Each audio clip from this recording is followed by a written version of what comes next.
Welcome to this live edition of the InfoWars Nightly News. I'm David Knight with Leanne McAdoo on this Thursday, August 14th, 2014. Here are our top stories. Tonight, shocking video from the front lines of the InfoWar as Ferguson police deliberately target journalists. The truth about the Ferguson riots and martial law. Because the police state isn't coming, it's already here. That's up next on the InfoWars Nightly News.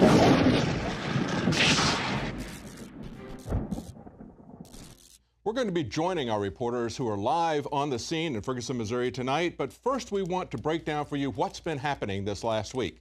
Now, as Paul Joseph Watson pointed out in his story today on Infowars.com, he said Ferguson police were essentially AWOL back on Sunday when we had the looting, yet last night they were out in force to crush the First Amendment and to arrest journalists, with authorities attempting to enforce an arbitrary nighttime ban on protests and peaceful demonstrators. They were telling everyone last night, first you can come into one area, now you've got to move to another area. You've got to leave right away, and if you don't, that essentially gives them a pretext to arrest you, or they can gas you, or they can shoot you with rubber bullets. All of those things were happening last night to journalists, not just to peaceful demonstrators. Now, the journalists who were arrested were the Washington Post's Wesley Lowery and the Huffington Post's Ryan Riley. They were arrested, says the Washington Post reporter. He said it was an illegal assault on the freedom of press to cover the news, and the Huffington Post reporter said he was handcuffed as he was charging his phone at a local McDonald's. He said the cops arrested him because he was photographing them, which, of course, is legal. There is no expectation of privacy in a public area. There is no expectation of privacy in an area that is open to the public, in a business like McDonald's. He said he didn't pack his bag quickly enough, so they arrested him. They also got pretty rough with him, shoving them around, shoving them into the drink machine, from what they said. Now, we've had witnesses tell us that they were allowing everybody to loot, and we have this other article on Infowars.com. Eyewitness says Ferguson cops allowed everybody to loot. We've got an embedded report there. Let's go to that right now. This is essentially what they told us earlier today.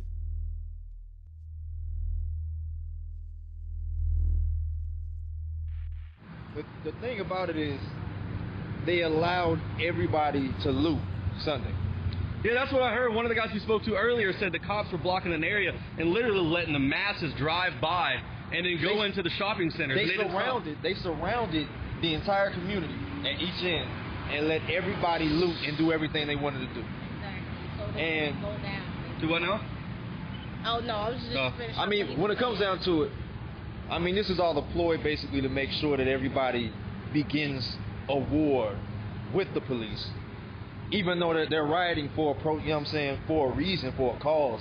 But of course they're going to try to use militia, and they're going to try to use, you know, of course, the facade version of America. You know what I'm saying? The facade version of America just sees a bunch of people running around hectic and just wanting to destroy their community, and that's not what's going on right now. Making the weaponization even more vicious and exactly what deceptive. he was telling us on Tuesday. We had another person that we interviewed from the area on Tuesday that Leanne talked to, and he was saying essentially the same thing, that they were allowing people to loot. They stood down. They let people into the area. This fellow believed that it was essentially the police setting things up to enact martial law, essentially as a false flag. But it's a real event. It's a false flag even if it's a real event, if they stand down and let it happen. Absolutely. That was Adrian Hubbard.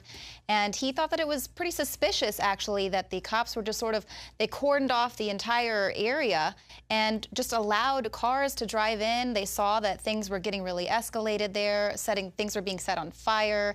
People were really upset. Now, granted, maybe it, took a little time for the police to, figure it all out tactically what they were going to do, but they got the area cordoned off. But Adrian said there were clearly people coming in from other towns to take part in this free-for-all and basically just tearing everything down, causing this mayhem, this destruction. And he said it really appeared to him that they were allowing it to ramp up for what he thought was an excuse to use heavy police force. And, there he was a witness to the vigil, and he was at the peaceful vigil, saw the peaceful vigil escalate into this rioting. There, the police sort of shoved everyone off. They were like, your vigil is over, because apparently in Ferguson, Missouri, the First Amendment ends at dusk. Yeah. Yeah, it was a very different situation last night, wasn't it? They were deliberately tear gassing journalists. Yes, absolutely. And the First Amendment, it's not just the peaceful protesting that ends at dusk. Apparently, if you are a journalist or someone there with your cell phone and you're filming the apparent beatdown from the police that's about to happen, you're supposed to shut your phones off as well and stop recording. The Ferguson police told reporters to turn off their cameras before they began attacking the press. Now, reporters documenting the protests in Ferguson, Missouri were told by the police to cease recording just moments before they launched an attack using LRAD sound cannons, flashbang grenades, tear gas canisters, and a hail of rubber bullets. And like we said, our reporters were struck by some of these rubber bullets. They got tear gassed. Josh unfortunately came over with a case of incessant vomiting because he just could not catch his breath. But like we've always said, no, do not turn off your cameras. You're not required to stop filming. Police in a public situation such as this, you always keep the cameras rolling, and that's why we were able to catch this clip right here. You must leave to your vehicles, leave to your homes immediately.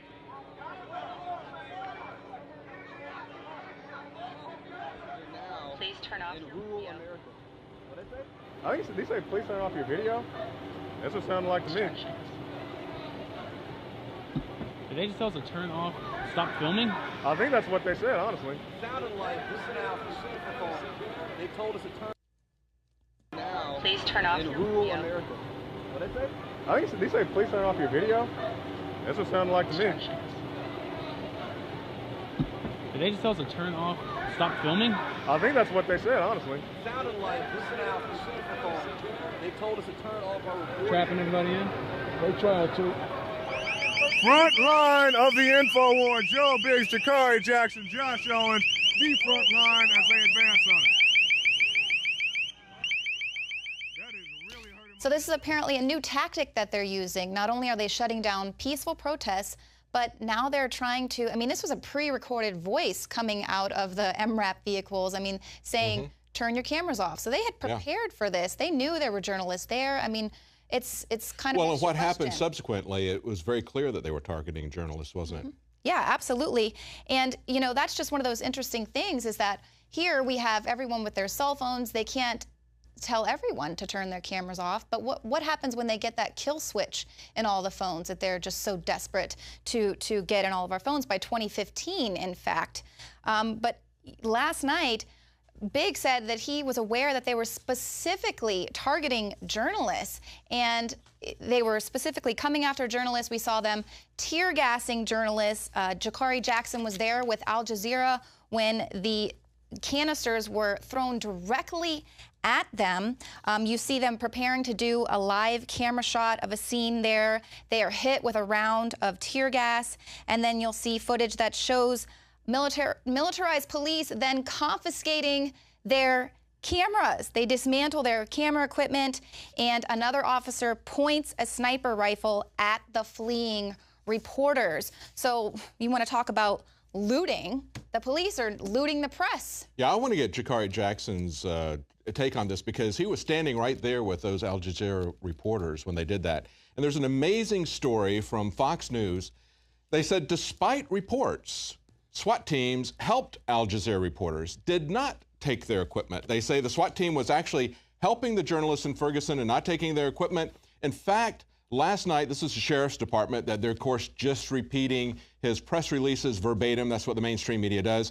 They say, in fact, last night, the SWAT team officers were assisting the media in moving their camera equipment and media personnel to a safer area with their consent, so that they could continue to cover the event. That's it. They were just gassing them to motivate them to move to a safer area, right? Yes, when you look at the video, and let's take a look at this video right now, it's absolutely amazing. See if this looks like they're just trying to move them to a safer area with their consent. You see them getting multiple tear gas canisters shot at them right there.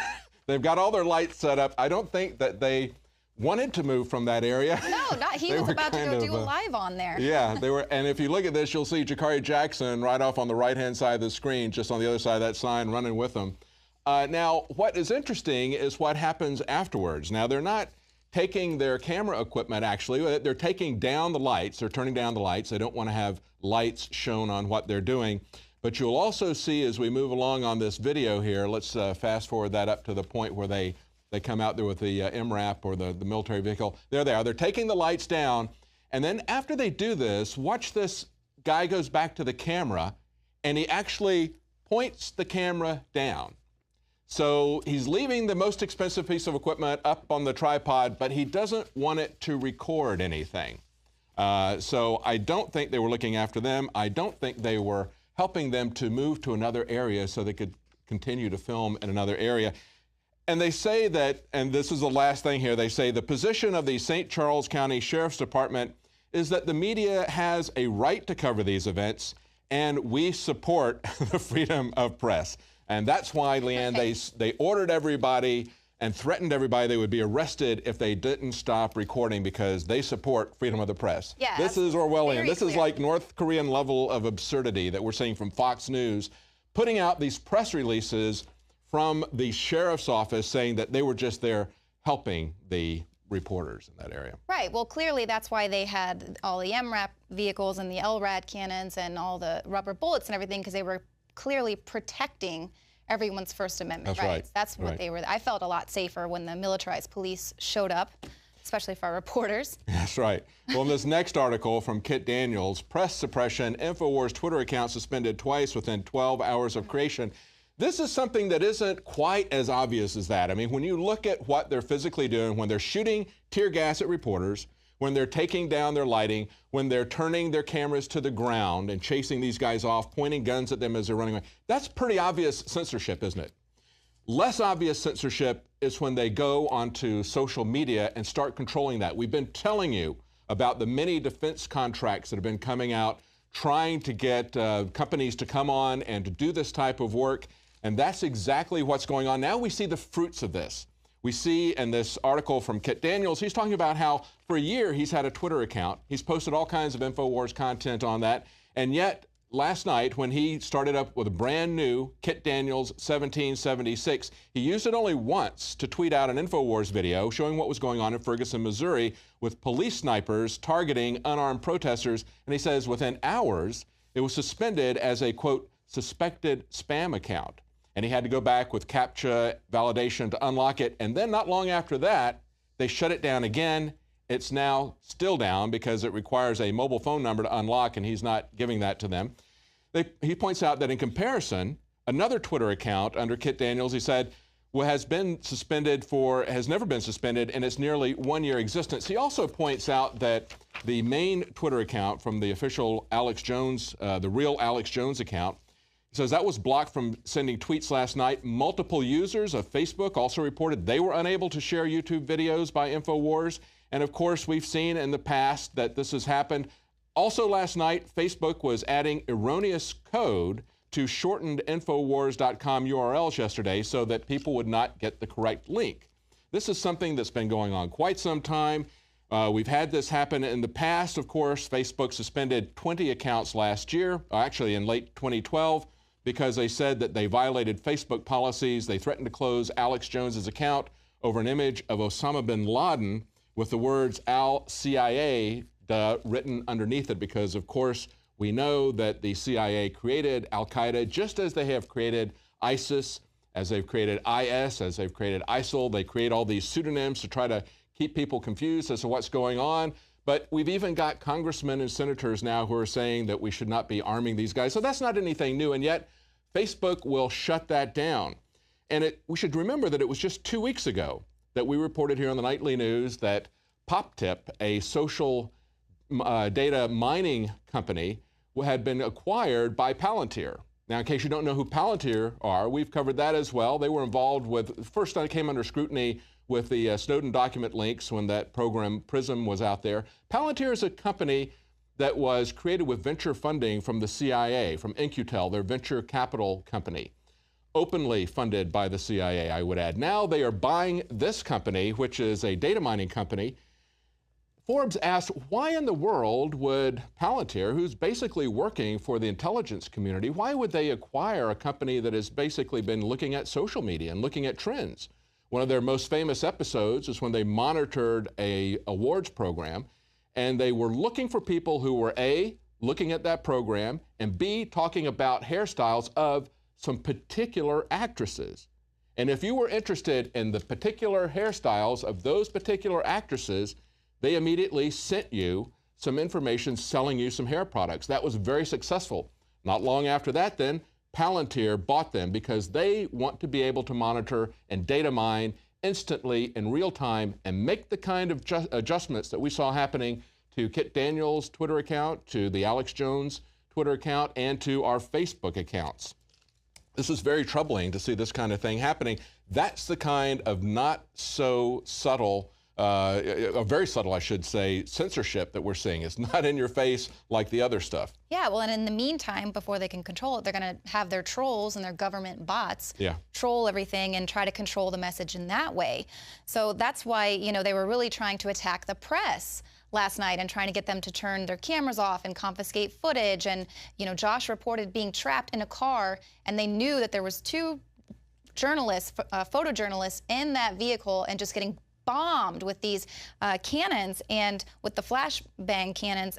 And he was frightened, terrified. Yes. For 30 minutes, they were there just unloading on him. And here we see the Ferguson police chief freaks out after he found out that his cops had arrested 2 journalists. So here, and it's 2 mainstream journalists. Yeah, exactly. Washington Post and Huffington Post. You know, it's not that they're, you know, firing flash grenades on photojournalists, but they've arrested 2 mainstream journalists. Chief Thomas Jackson was shocked, and he reportedly said, "Oh, God," after he learned of these arrests. And he claimed that he immediately called the St. Louis County Police Department, of course, to say, "Let these guys go. You have no idea what kind of a spotlight you're shining on the situation here in Ferguson." So this was obviously a surprise to him as well, that they would go to this level. And we saw that video. We saw how they treated people that were clearly press. Normally, you know, the press have certain freedoms there to report on corruption of the police, the government, and everything.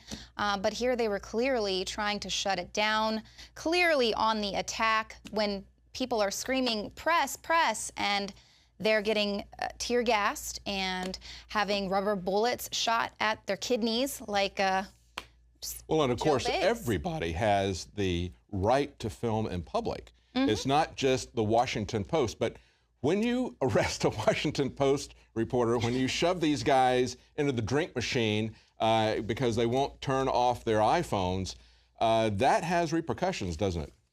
Yeah, absolutely. And, you know, could possibly be the reason why kind of these reports are changing by the hour. But the FBI initially was going to start taking over the control of the police operations there in Ferguson. Now they're saying highway police are going to be taking control over it. So obviously the governor of Missouri, he relieved St. Louis County law enforcement from policing these ongoing demonstrations, now putting the highway patrol in charge.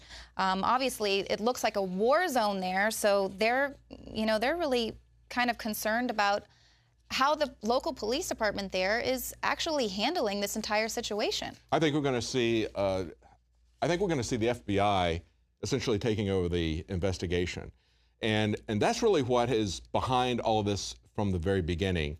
Is not only the brutality of the police to shoot someone down like that, which is what the eyewitnesses say, but when you've got a major conflict in stories between what a lot of eyewitnesses say, when the police immediately confiscate the cameras, again, of the eyewitnesses there, and when they essentially look like they're trying to cover this up as opposed to being transparent and out there, I think the FBI is going to investigate this. They're now going, but the FBI doesn't have the manpower to police it, so I think they're going to put the highway police out there. It's a very different scene today, and we're going to see that as we go to our reporters who are live in Ferguson, Missouri.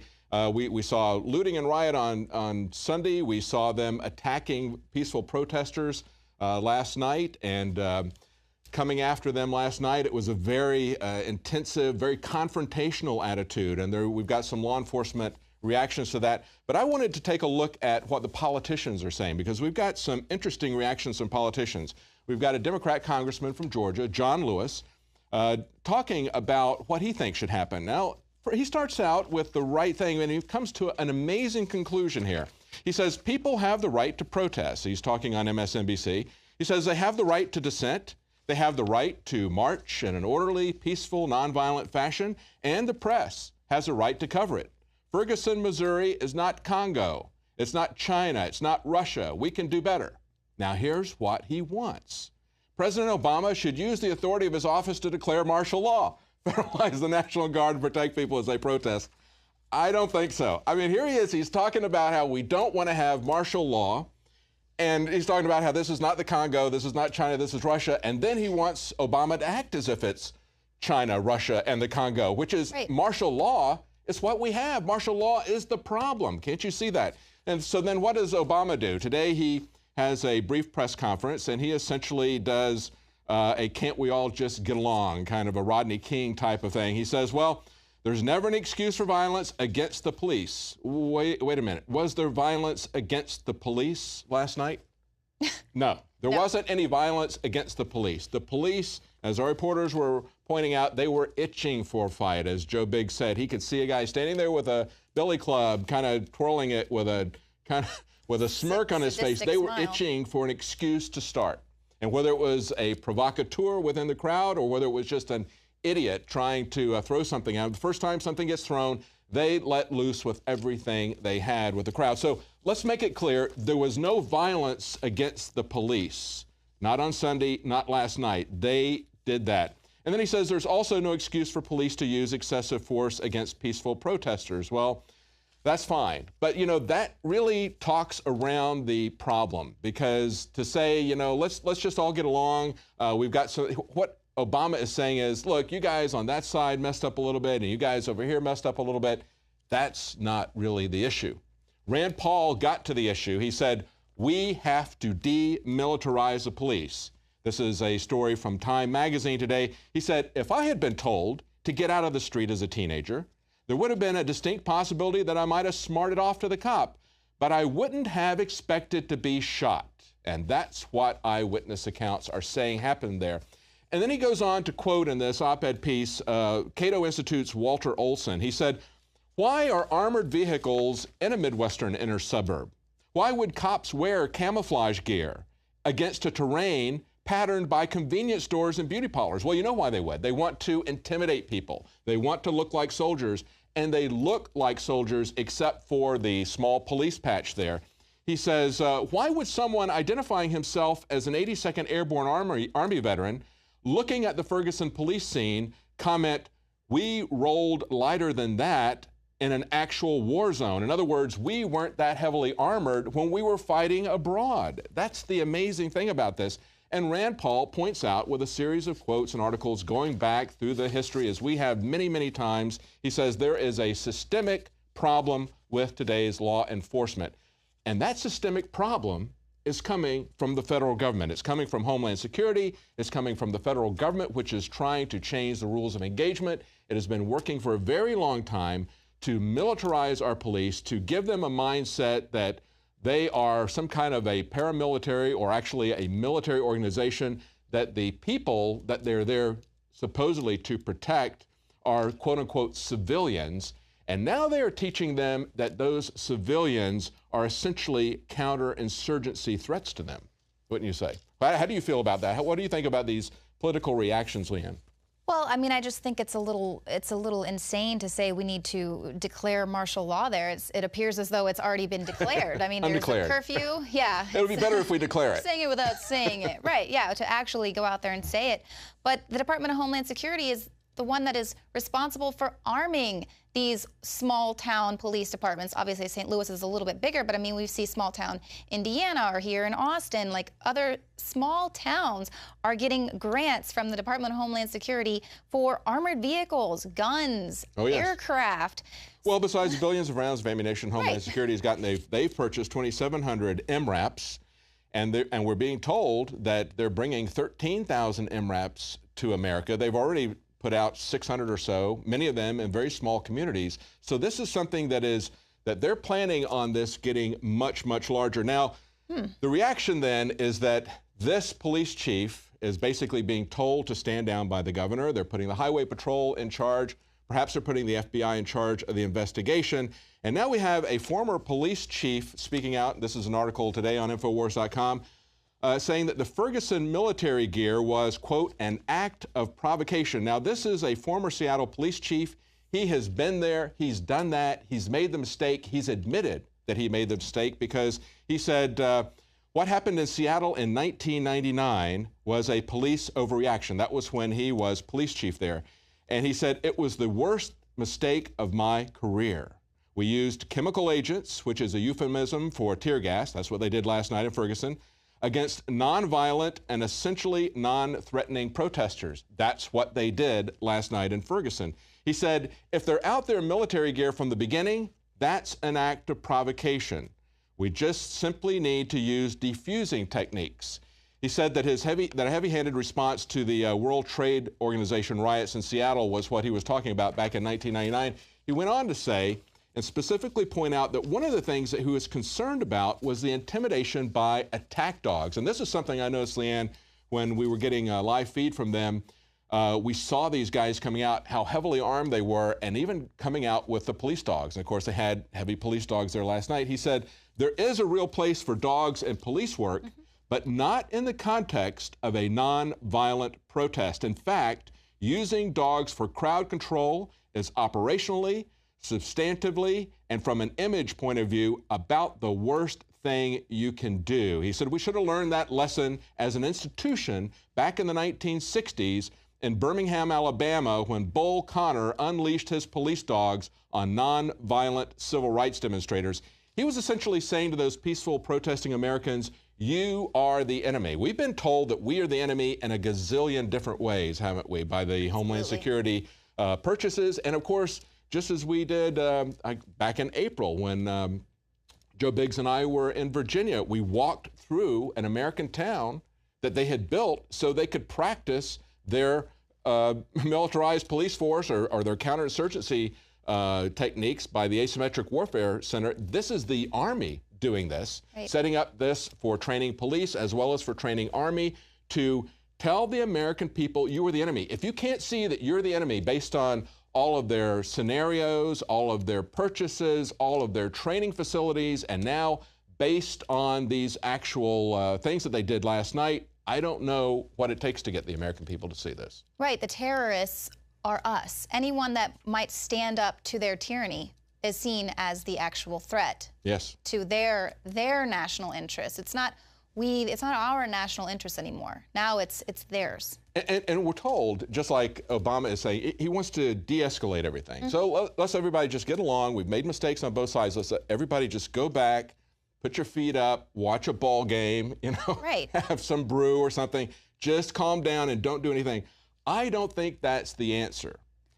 When I go back and look at this, you know, it was years ago, and I want to read this. This is something that we have this quote from Pastor Martin Niemöller all the time. We say, first they came for this group, I didn't do anything. And there is certainly an element, and Rand Paul made that clear. He said, if you don't see that this is coming after the black community disproportionately to the rest of them, you're not paying attention, okay? So we talk about that quote all the time. Everybody's very familiar with that. You may not be familiar with the quote from the Stuttgart Declaration. He said, and this is what Pastor Martin Niemöller, the guy who said, first they came for that group, I didn't do anything. They come for that group, I didn't do anything. Then they came for me and there was nobody to help me. After the war, he got a lot of churches together and he says, he wrote up a confession for them to sign. He said, through us, infinite wrong was brought over many peoples and countries. That which we often testified to in our communities, we express now in the name of the whole church. We did fight for long years in the name of Jesus Christ against the mentality that found its awful expression in the Nazis, in a regime of violence. But we accuse ourselves for not standing to our beliefs more courageously, for not praying more faithfully, for not believing more joyously, and for not loving more ardently. You know, that bothers me because that's what the church is not doing today. I don't see people, there shouldn't have just been black people coming out there protesting last night. They should have had the entire town out there. If we can put ourselves at risk trying to help people in Africa who are suffering from Ebola, why can't we stop this cancer in our country? Why can't we stand up and have the courage to get out there and do something as a church, as that's the people who are the moral leaders of our community should be going out there and standing up and saying, you're not going to turn our country into a militarized hellhole. We're not going to let you do that to our families, to our country. We're not going to let you destroy this. Right. These are all Americans. We're all Americans together, and that's the divide and conquer tactic they try with this racial tension, so that we won't have sympathy or empathy if we're not the same color as whoever is fighting the battle. You know, you can see the racial bias there when the mainstream media was reporting yesterday, and they were just continuing to push this point about how Michael Brown had no criminal background. Yes. Okay, so if he had a criminal background, would that justify the police officer shooting him unarmed, allegedly? Yes. You know, and the original versions that I saw of this in the local news, from the police standpoint, you know, we heard a very different story from the eyewitness there, but from the police standpoint, he tried to arrest him, there was a struggle, a shot went off, but then he ran away. As he's running away with his back to the officer with his hands in the air, and the officer shoots him multiple times, that by any rules of engagement should be murder. They ought to clear the decks on all of their court cases, move this to the very front, accelerate this. I know that the officer who's there needs to have his day in court as well, but they need to start that process. They need to be open about it. They need to not be confiscating the recordings of that from eyewitnesses. That tells people that there's not going to be a good day, an honest day in court. Right. Now, well, there is some hope. There is some hope. We had a pro-gun sheriff that we have interviewed here at the Nightly News. We also had him on the radio program. This is Sheriff David Clark from Milwaukee County. He was running for re-election. Now, this is a primary, in the Democrat primary, and there's no Republican in the race, so essentially the winner of this primary last night is the winner by default. This was a situation because he is pro-gun, because he ran a commercial, and this is one of the reasons why we had him on the radio show. He ran a commercial and he said, I'm Sheriff David Clark. I want to talk to you about something personal, your safety. It's no longer a spectator sport. I need you in the game. Are you ready? With officers laid off and furloughed, simply calling 911 and waiting is no longer your best option. You could beg for mercy from a violent criminal, you could hide under the bed, or you can fight back. Are you prepared? And then he tells him what to do in this commercial. He says, consider taking a certified safety course in the handling of firearms so you can defend yourself until we get there. You have a duty to protect yourself and your family. We're partners now. Can I count on you? Great. What happened in response to that? Well, Bloomberg's gun control group ran massive ads to defeat him. They spent $500,000 to defeat him in a sheriff's race, in a county sheriff's race. They spent more money than David Clark and his opponent spent combined, and they lost. Bloomberg just doesn't get it. You may have seen this commercial that we played on the Nightly News where the Bloomberg organization started out with a violent knock at the door and a lady on the phone trying to call 911, and the guy breaks in, then he grabs the baby and a struggle starts. And you're looking at this and saying, 911 can't help you. That's what the sheriff was telling these people. Right. It's good to see that we have honest sheriffs, and it's good to see that they are being supported by the people there, that they defeated Bloomberg in this. Absolutely, and it is always when things like this sort of bubble up to the surface, there are good things coming out of this. Obviously, the fact that America has an over-militarized police force has now come into the collective consciousness of America. We're seeing Newsweek and CNN and all of the mainstream media are all reporting on the fact that our local police departments are armed with military weaponry. They were out there yesterday in their fatigues. They had machine guns, you know, albeit probably with rubber bullets, but propped to the top of the MRAP vehicles, just seething, waiting to get the chance to fire them at peaceful protesters, and basically just waiting for the fall of night to shield their activities, hoping that, because I know the night before, the reporters left after dark. And so a lot of the protesters there were asking the reporters to stay last night. They said, could you stay tonight? Because after you left is when they started firing the tear gas and everything. So this time the reporters stayed. And so it appears that that's, you know, what the police were hoping for, is to just wait until their 9 o'clock curfew. But it's not martial law. Nothing's been declared yet. Right. Just follow their semantics. rules. Yeah. Alex Jones here to break down some exciting developments in the area of research concerning supplemental iodine. It's nothing less than phenomenal. I began to get into iodine a few years ago because it was helping me and my family so much get healthy and detoxify. And I used some of the mainline iodine supplements and they upset my stomach and I had some issues with it. Until I discovered a product being developed by Dr. Group, who I was already interviewing as an expert on my radio show, and I began taking the product before he actually rolled it out. You now know it as Survival Shield True Nascent Iodine that your body can really absorb. Then, about a year ago, he said, listen, if you think this is powerful, I'm going to come out with rare earth, deep earth crystals that are incredibly powerful that no one else has as a source for their iodine from between 7,000 and 12,000 feet, literally drilled out of the ground. You put it on a hot plate and it turns into the pure gas. No one else has 99.99% pure iodine. And the results that I personally have had have been life-changing. I was over 270 pounds. And with the iodine, exercise, and better diet, I have lost now more than 50 pounds total, and I'm continuing to lose the weight. I have more energy, my libido, all this crap came out of my skin. I believe our research is conclusive. This is the best iodine out there. And I know this for a fact. Nobody else has got iodine based on these pure crystals, ladies and gentlemen. This is innovating. This is trailblazing. And the best part is it helps fund Infowars.com, the radio show, the TV show, the whole media operation promoting true libertarian ideas. For a limited time, experience the ancient power of Survival Shield X2. Take advantage of this unprecedented 30% off Super Detox Special at InfoWarsLife.com.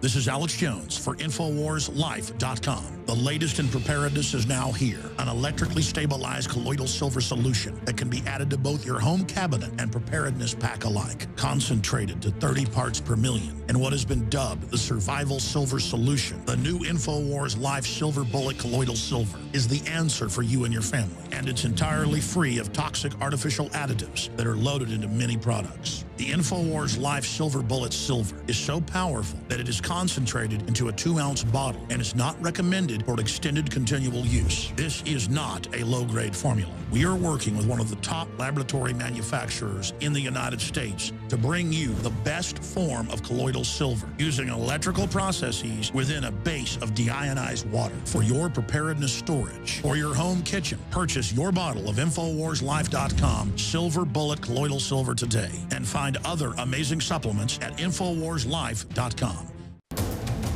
You are watching the InfoWars Nightly News, which airs 7 p.m. Central at InfoWarsNews.com. Members can share their passcode with up to 11 other people, and your support is helping us defend liberty worldwide.